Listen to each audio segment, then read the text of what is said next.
Let's get back to that crazy Western Conference race. Warriors started Tuesday in the 6th spot, but they were just a half game back in the 4th spot in home court. Golden State on the road in Phoenix on Tuesday. Steph Curry, only 3 points on Sunday against the Rockets, fewest in his career in a game in which he played at least 30 minutes. Middle of the first, Curry getting to work.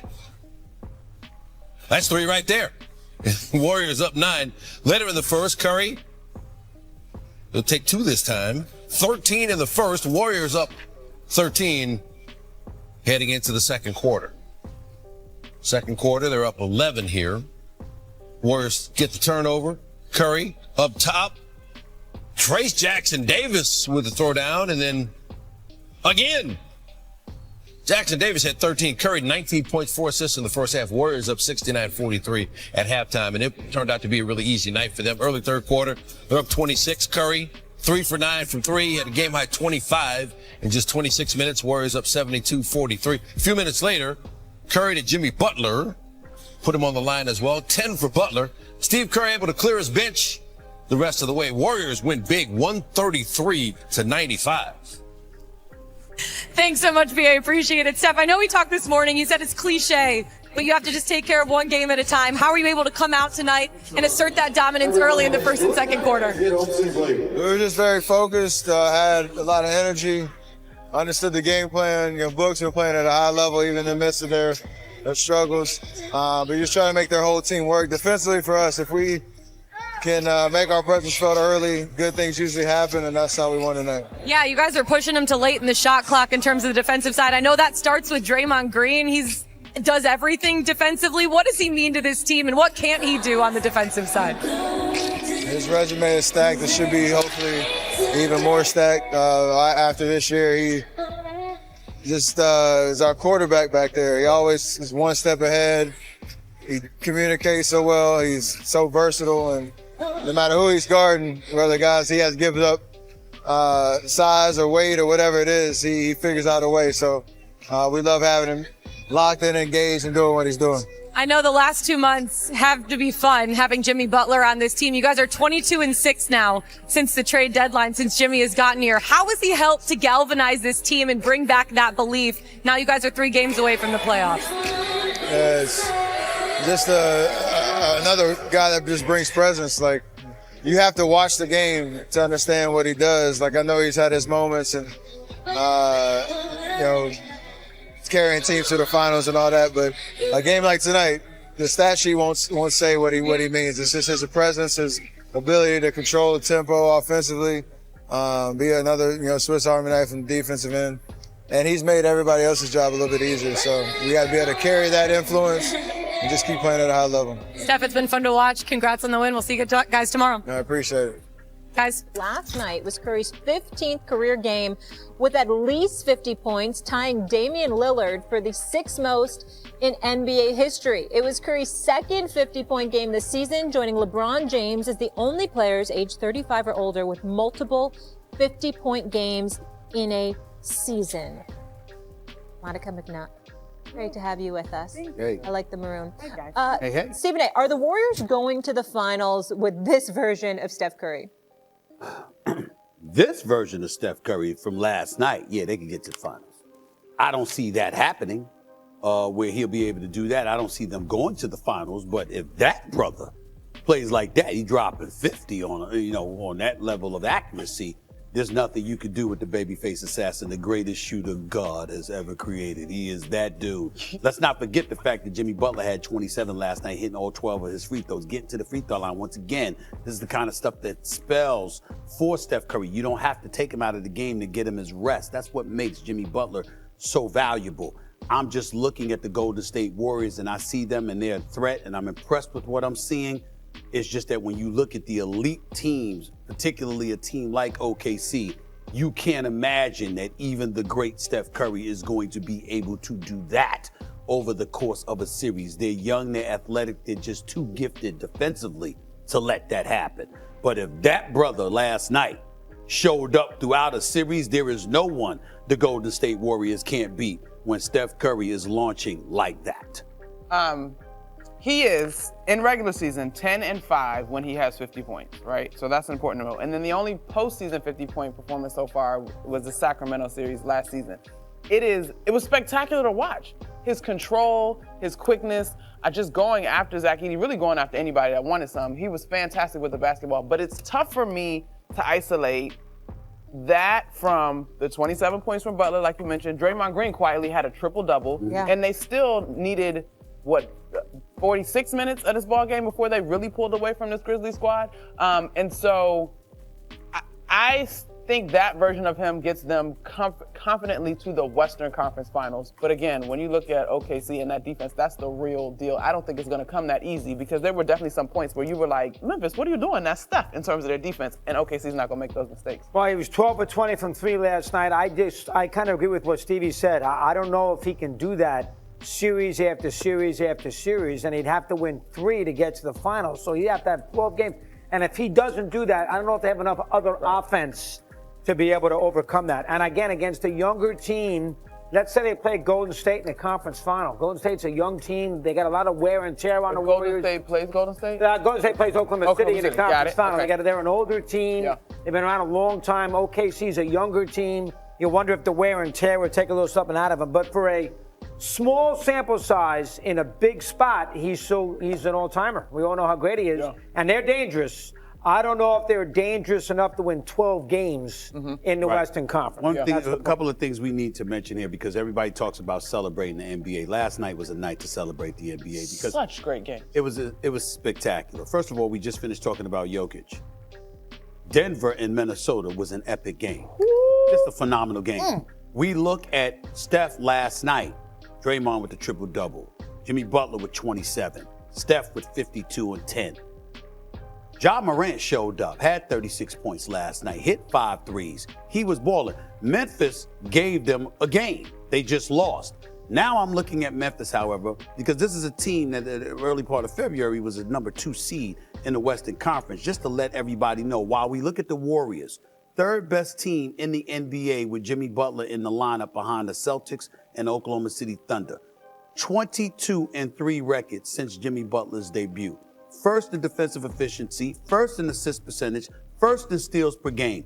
Meanwhile, the Grizzlies, they've lost 4 straight, 7 of 8. And oh, by the way, against the 5 teams ahead of them in the West right now, because they're 6th seed, they've fallen. They're 0-4 against the Thunder, 1-3 against the Rockets, 1-1 versus the Nuggets, 1-3 against the Lakers, 1-3 against the Warriors, a combined 4-14 record against those top 5 teams in the Western Conference. The Grizzlies are going this way. Plus, they fired their head coach late in the year, and you got to wonder, they can say anything they want, neither the change, everything else. When you bring in a new coach with 7 games to go in a regular season, that is asking an awful lot. So I think that's another factor for them, something's fishy about that. And Ja Morant, when people were trying to blame him and talking about, well, you know what, the coach is gone. He was complaining about the system or whatever. But remember, the system that was employed was by upper management. It wasn't employed by Taylor Jenkins. So maybe Ja Morant was talking about the folks upstairs, and Taylor Jenkins ultimately ended up being the scapegoat. So I had Memphis hosting. If you want to stay in the game, and that's the type of energy I love to display. It's a fun game. No, they're NBA players, man. I have respect for anybody in this league. So, whether their stars are playing or not, or the top guys are playing or not, I treat the game the same. All right, the Suns are on the outside of the play-in at the moment and have the toughest remaining schedule in the NBA. That's a far cry from the expectations set for a team that has the highest payroll in the NBA. So the Suns now sit at the 11th seed right now, 2.5 games behind the Mavs in the standings. Brian, how devastating would it be for them to miss the play-in? I mean, they're going to miss it. I don't know. I guess maybe they can make the play-in, but I don't think they're making the playoffs because how can I trust it even if they get to 10? You look at their schedule, there's just not a lot of games you look at and say they can win. And this game is so indicative of the way this season has gone. They've played the Grizzlies tight 4 times. All 4 times KD's had a shot to tie the game or win it late, and he's missed all 4 of them. I mean, his face at the end of this game is the personification of the Suns season. What he looked like after he missed that shot, because it was amazing that they even got that shot. He liked it. I think he was surprised it didn't go in. That's what it would have looked like if I told him at the start of the season that they would have been 30-35 in mid-March. It's just impossible to explain. the pieces that they have and the way those pieces are playing do not equal a team that loses almost every night. And that's what's been happening. Oh, but I disagree. I actually think that their pieces are too similar, particularly the three guys. Yeah, but Durant that's what I mean. The sum of their parts it's less than their whole. Okay. Their whole is less than the sum of their parts. That's what I'm trying to say. Look, I mean, this just comes down to numbers. The Mavs are 33-33. They won last night. They beat the Spurs with 8 healthy players. That was a double whammy for Phoenix because the Suns are now 30-35. Portland is a couple games back, 28-38. And then I guess you could put the Spurs in there still, 26-37, but I don't think they're climbing up the standings. And so, okay, they have 17 games The Blazers left. are trying, Ramona. They are. Want trying. that. They do. But they got a little ways to go. The Mavs, Yeah. the only reason I say the Suns have a little bit of a shot still is just because of how banged up the Mavs are. I know, but we're talking about them getting to 10th place. Yeah. We So, like, are. even if We you're are right, talking like, about getting I'm just up going to say you're right. Yeah. It's a Ramona. huge disappointment. I know. no matter I'm what. going to say you're right. They're going to make it. They're Yeah. going to make it to 10. I mean, they won What are we talking about? 49 games last year, and were the 6th seed. But this is just a lame duck 2 months to their season, right? What are they playing for? We all know what's going to happen. We all know that Kevin Durant is gone this summer. We all know that they tried as much as they possibly could to get rid of Bradley Beal. They have nothing really to play for. And actually, I think that the Portland Trailblazers are going to jump over them and get to that 10th seed. Their defense has been really good for the last few weeks. They've been playing really well the last few weeks. And I'm looking at the Suns, just like Brian said, this game was indicative of their whole season for another reason. I'm watching this game and the Grizzlies try to hand them the game. Yeah. And I have no clue how the Suns lost this game. I walked away from so many Suns games this season and said, how did they lose this game with Kevin Durant and Devin Booker taking these last shots and being so bad in the clutch? We thought it was an anomaly that they were bad in the clutch last year. To do this 2 years in a row, there's no explanation for it. Yeah, last year they were minus 300, I believe, in the fourth quarter, and this year not going so. They're going to get home court in the first round. And I love a team that has a coordinated dance. Moving over to the West, the news that rocked the NBA yesterday when Michael Malone was fired by the Denver Nuggets. Malone was just 2 seasons removed from winning a championship and had coached the Nuggets to a 47-32 record this season. So coaching in the NBA, we know that it can be a thankless job more often than not, lucrative, but thankless. Of the last 6 championships, 4 of the coaches have been fired by their team. So here's Vice Chairman of the Nuggets ownership group, Josh Kroenke, on what went into the decision to fire Malone. Having observed our group over a very long period of time, what I would say is that, having observed that group over a period of time, there were certain trends that were very worrisome to me at different points in time. But they would get masked by a few wins here and there. And, in the world of professional sports, when winning and losing is your currency, winning can mask a lot of things. I think that, after talking with my father in recent days, we came to the decision that we were going to be changing these roles at the end of the season. Then your mind then turns to, well, what is the best decision for this group right now? And, from that point forward, I think that, I became comfortable with the thinking of, let's try to shake this tree and squeeze as much out of this as we can. Okay, so when you hear that winning masks everything, what's your reaction to this? Well, I want to say something about KSE. This is maybe not a household name. It stands for Kroenke Sports and Entertainment. They are a conglomerate. E. Stanley Kroenke and his son Josh run it. They own a bunch of teams across the world, okay? They own the LA Rams. They own the Denver Nuggets. They own the Colorado Avalanche. They own Arsenal in London. They own a bunch of other teams and venues too, but those are the 4 big ones. They don't fire coaches, Malika. Okay? Stan Kroenke bought Arsenal in 2007. He's fired 1 coach since then. They've replaced the coach because a legend retired. The Avalanche have not changed coaches since 2016. The Rams, you know that McVay has been there since 2017. He's had 2 coaches changing since he's bought the team in 2010. Michael Malone has been there for 10 years. Yeah. They just don't change coaches. And the reason I'm making this point is because they don't come to this situation lightly. This is not like the Pistons who have had 3 coaches in 3 years, or the Suns who had 3 coaches in 3 years, or the Kings who change coaches every 15 months. This is a team that is very, very careful with owners who are very, very cautious about ownership change or about coaching changes. So when they do this, they put a lot of thought into it. And when he says winning masks, what I took away from that is that he didn't want them to have success in the postseason and mask what they thought. Even though it's counterintuitive that you wouldn't fire a coach and then you would fire him at the end of the season. Yeah. I think the Kroenkes fired Michael Malone now, whether you agree or not, because they didn't want that. He didn't want him to have a good postseason and make it not fireable. Okay, so a Nikola Jokic goes on an insane sort of Nikola Jokic-esque run. They go deep into the playoffs, even though they don't believe that Michael Malone was the guy. Fair or not, that's their perspective. That sounds unfair and disrespectful. It does a little. I'd argue that it is, but that's what I took away from listening to what Josh Kroenke said yesterday. No argument out of me. No argument out of me. This is the question I have for you. Out of those 4 teams that group own, right, that they own, who's the most important player out of those 4 teams?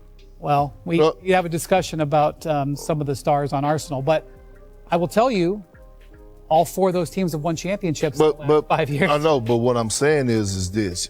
When it gets to Nikola Jokic, I think this was just the start of what's to come, meaning that they're starting to clean house, right? Everyone is auditioning except for Nikola Jokic, right? Everyone is under the radar, under the microscope, except for Nikola Jokic. And I thought what he's saying is he don't want it to be fool's gold by getting to the second round of the playoffs. And I'm doing this, and all of a sudden it's like, oh, bring the squad back. No. No. We're going in a completely different direction. We want to win championships. Nikola Jokic is going to be here. We don't know who else is going to be. Well, they're going to need to start that march today against the Sacramento Kings. For more on this, I'd like to welcome in our reporter who's in Sacramento covering this game, Young-Masuk. What more have the Nuggets been saying about the firing of both their head coach? And we should also mention their general manager, Calvin Booth, was also let go. Yeah, Malika, even a day later, there are still people wondering exactly why did the Nuggets do this. I got a text from a Western Conference coach asking me what happened. Well, league sources within the Nuggets organization told me ownership decided to make this move now because they were going to do it anyways after the season. But they felt like this team was not responding in the locker room. The vibes were down, particularly on defense. They were not responding. They've taken a significant dip since the All-Star break. They've gone 11-13. And then there's the rift between Michael Malone and Calvin Booth, really largely over personnel. Booth wanted them to play the younger role players. And of course, Malone wanted to go with veteran players. That was kind of what he won the championship with. It was described to me and everybody else as a Cold War that permeated throughout this franchise. And also, this gives the Nuggets a chance to take a look at David Adelman, a highly regarded coach in the league who's had interviews with openings in the past. This gives them a chance to get a look at Adelman with 3 games to go in the regular season and into the playoff run. They also want to give the best player in the world a chance to make a deep playoff run, and hopefully this will give them a shot in the arm, as it was described to me. Well, the best player in the world is in the fight to stay out of the play-in tournament, and it continues in earnest tonight against the Sacramento Kings. Young-Masuk, thank you so very much. Still to come after the break. Dub Nation, last night's game was marked by mixed emotions for Golden State Warriors fans. The team shone on the court with a crushing 148-106 victory over the San Antonio Spurs, but the joy was tempered by concern for Jonathan Kuminga, who re-injured his right ankle, the same one that sidelined him for 31 games this season. The situation is worrying, especially considering the proximity of the playoffs and the need for a healthy and complete roster. Kuminga's injury occurred in the second quarter, when he attempted an aggressive drive and fell awkwardly. Initially, it was feared that he had a tailbone injury, similar to the one suffered by Steph Curry in 2021, but tests revealed a new sprain in his right ankle. According to sources close to the team, he will be reevaluated tomorrow to determine the severity of the problem. Warriors fans are nervous, as Kuminga is an important player both defensively and offensively, especially in transition situations and versatile defense. Despite the concerns, the Warriors' collective performance was worthy of applause. The team posted its highest scoring performance of the season, setting records with 42 assists, 17 steals, and 34 fast break points. Brandon Podziemski had a brilliant night, hitting 7 of 9 on three-pointers, while Moses Moody finally snapped his streak, hitting 7 of 11 from the field and 3 of 6 from distance. This offensive performance, combined with a suffocating defense that limited the Spurs to just 17 points in the second quarter, showed a focused and prepared team. Jimmy Butler, who had received criticism for a lackluster start against the New Orleans Pelicans in the previous game, provided the response the fans were looking for. He started the game with intensity, stealing balls and converting dunks that excited the crowd. Butler finished the night with a perfect 4 of 4 free throw shooting, which was encouraging considering his recent struggles at the line. Coach Steve Kerr took advantage of the wide advantage to give minutes to less used players. Kevin Knox, Pat Spencer, and Tracy Jackson Davis all shined in the fourth quarter. Jackson Davis, in particular, impressed with his athleticism and ability to finish in the paint, which has reignited calls for more minutes for him. The deep rotation was a reflection of the Warriors' offensive and defensive efficiency. With the win, the Warriors remain in 6th place in the Western Conference, avoiding the play-in zone for now. The battle for the final positions is tight, with the Los Angeles Clippers in decline and the Memphis Grizzlies in crisis after firing their coach. The Warriors' next game will be a head-to-head matchup against the Grizzlies, which could be decisive for the final standings. Jonathan Kuminga, despite some fluctuations, is a valuable player who offers versatility, defense, and athletic explosiveness.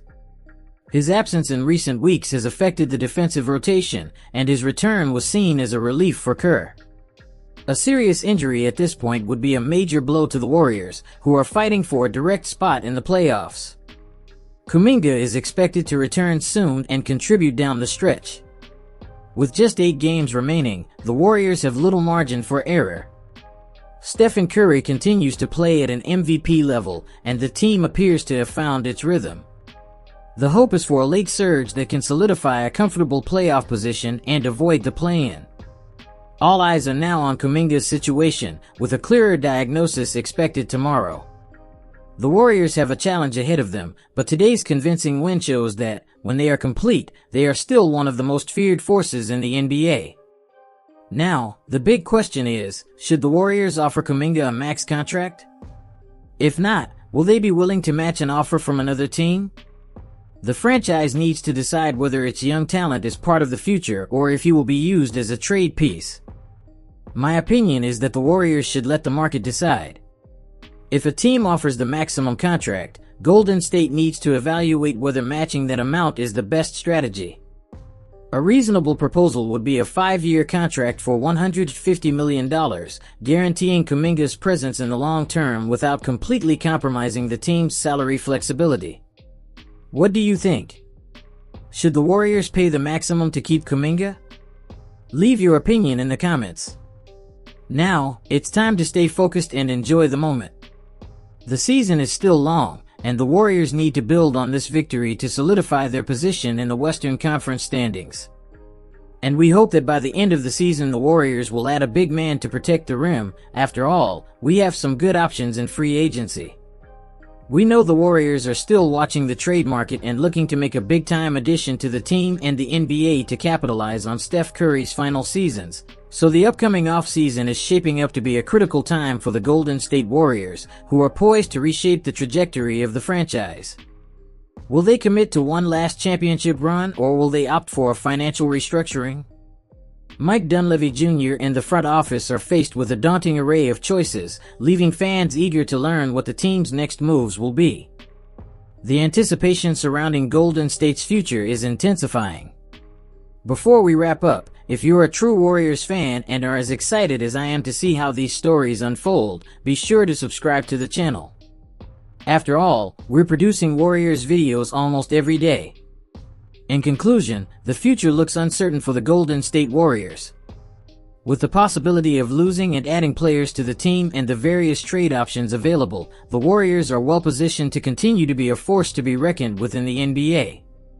Stay tuned for more updates on the Warriors, and remember to support by leaving your opinion in the comments section below. Don't forget to like and subscribe to the channel.